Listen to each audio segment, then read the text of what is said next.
On the morning of July 1, 1916, along the Somme River in northern France, thousands of men prepared to leave their trenches. It was the opening day of a major Allied offensive during the First World War. Across a narrow stretch of land, British soldiers faced fortified German positions that had been built for nearly 2 years. What followed would become the deadliest single day in the history of the British Army.By 1916, the war in Europe had settled into a brutal stalemate. The Western Front stretched from the North Sea to the Swiss border, locked in trench warfare. Armies faced each other across narrow strips of devastated land known as no man's land. Progress was measured in yards. Losses were counted in thousands. The Somme region was chosen by Allied commanders as the site of a major offensive. Originally planned as a joint British and French operation, its purpose was to break through German lines and relieve pressure on the French army at Verdun, where fighting had already claimed hundreds of thousands of lives.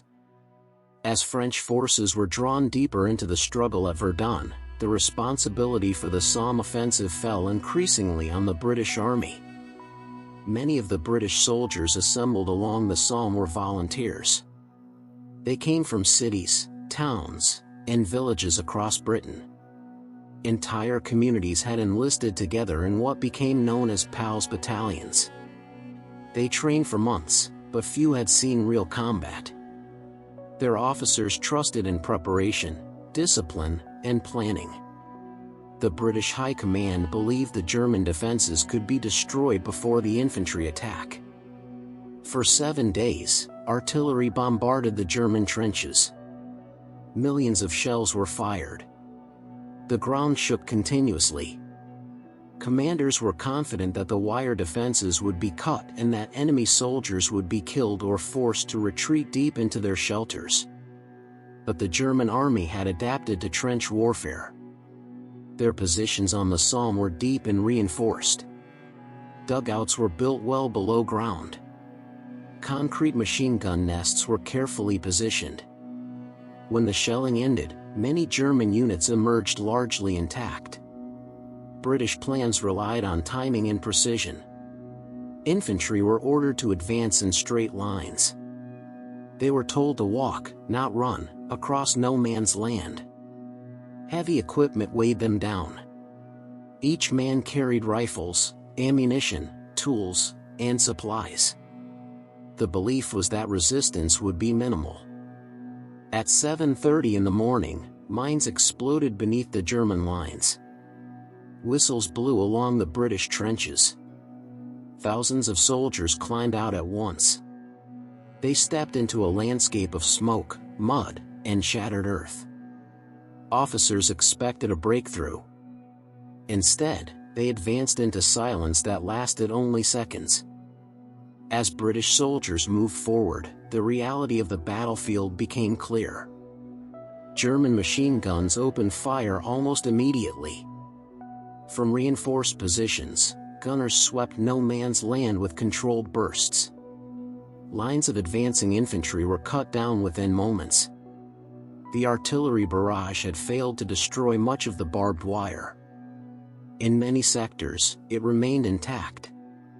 Soldiers became trapped in front of the German lines, unable to move forward or retreat. Entire units were pinned down in the open. Communication collapsed quickly. Telephone lines were severed by shellfire. Runners were killed before reaching headquarters. Officers had little understanding of what was happening beyond their immediate surroundings.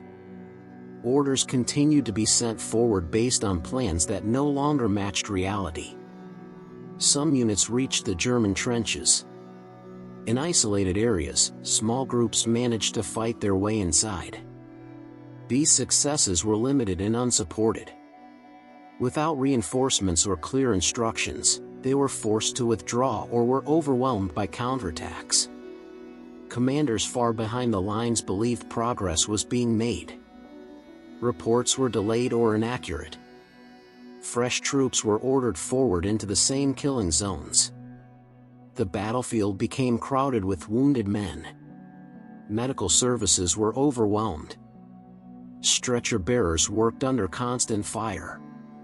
By midday, the scale of the disaster was impossible to ignore at the front. Bodies lay across the ground in full view. Survivors hugged shell holes for cover. The sound of gunfire never stopped. Smoke and dust hung low over the field. German defenders, though under pressure, maintained control of most of their positions. Their defensive doctrine worked exactly as intended. Machine guns dominated the battlefield. Artillery targeted assembly areas and communication routes. Despite mounting losses, attacks continued throughout the day in several sectors. There was no coordinated halt. The belief persisted that success was still possible. For many soldiers, orders came to advance again, even after witnessing the destruction of earlier waves. As evening approached, the offensive slowed. Exhausted survivors returned to the trenches they had left that morning. Many units were reduced to a fraction of their original strength. The ground gained was minimal. The cost was immense. By nightfall on July 1, 1916, the scale of the catastrophe became clear. The British Army had suffered nearly 60,000 casualties in a single day. Over 19,000 men were dead. Many had fallen within minutes of leaving their trenches.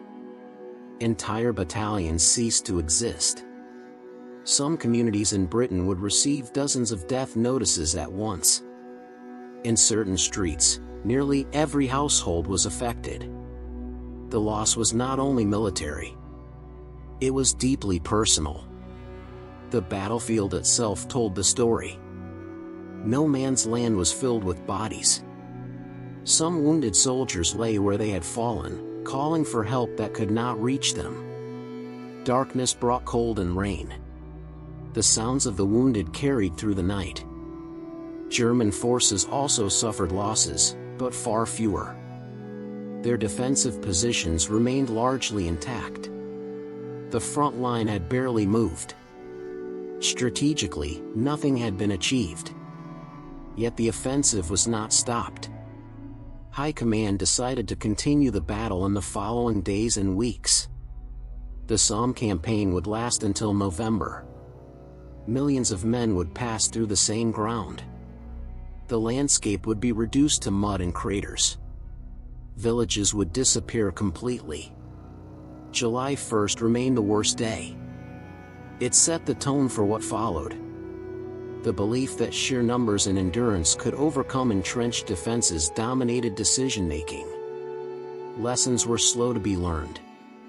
For the soldiers who survived that day, the memory never faded. The sight of comrades falling. The sound of machine guns. The feeling of helplessness.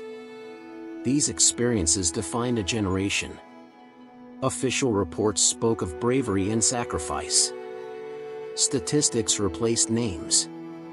The dead were counted and recorded. Graves were marked, when possible. Many bodies were never recovered. The Somme became a symbol. Not of victory, but of loss on an unprecedented scale. A single day that reshaped the British Army and altered public perception of the war forever. The field is quiet now. No orders are shouted here. No guns answer back. The ground looks ordinary. Grass grows where men once waited. Wind moves across land that does not speak. The trenches collapsed long ago. Rain softened their edges. Time erased their shape. Only lines in the soil hint at what was here. Only maps remember where men stood. On this ground, thousands disappeared in hours. Not gradually. Not over years. But in a single morning. They left their trenches together. They advanced as planned. They followed orders that were written far away.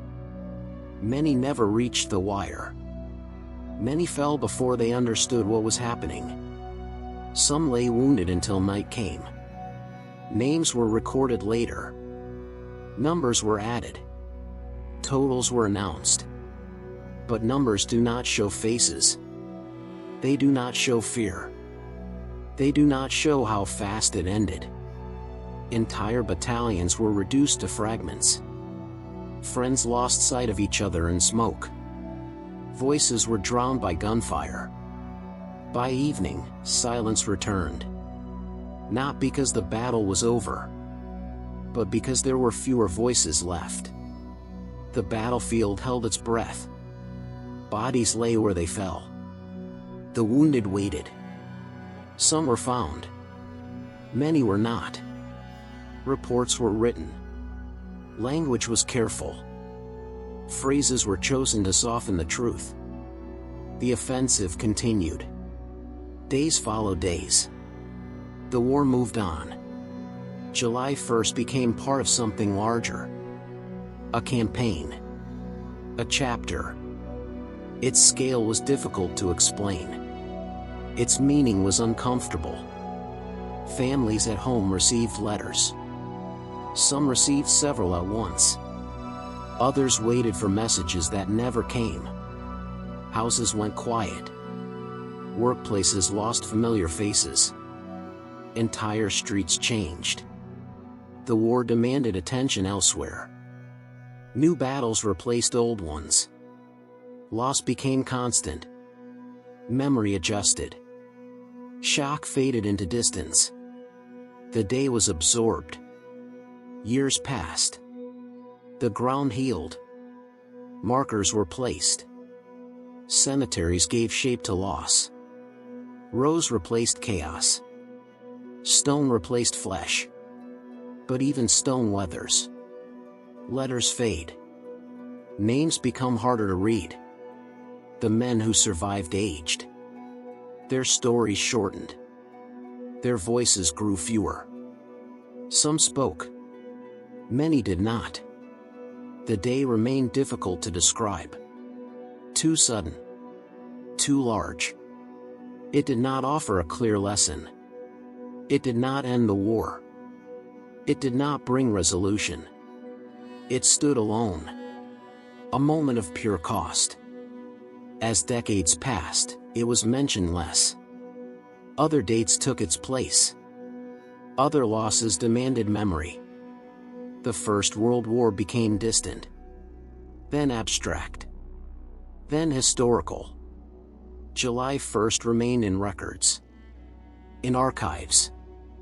In footnotes. But not in daily thought. Not in common speech. The land does not explain itself. It does not repeat what happened. It remains still. What once filled this place is gone. The men. The noise. The urgency. Only absence remains. Measured not in numbers, but in quiet. This was the most costly day. Not because of what followed, but because of how much vanished at once. And when memory thins, when silence settles, days like this slip away. Not erased, just unattended. And slowly, almost without notice, they are forgotten. Thank you for watching. New historical stories are published regularly.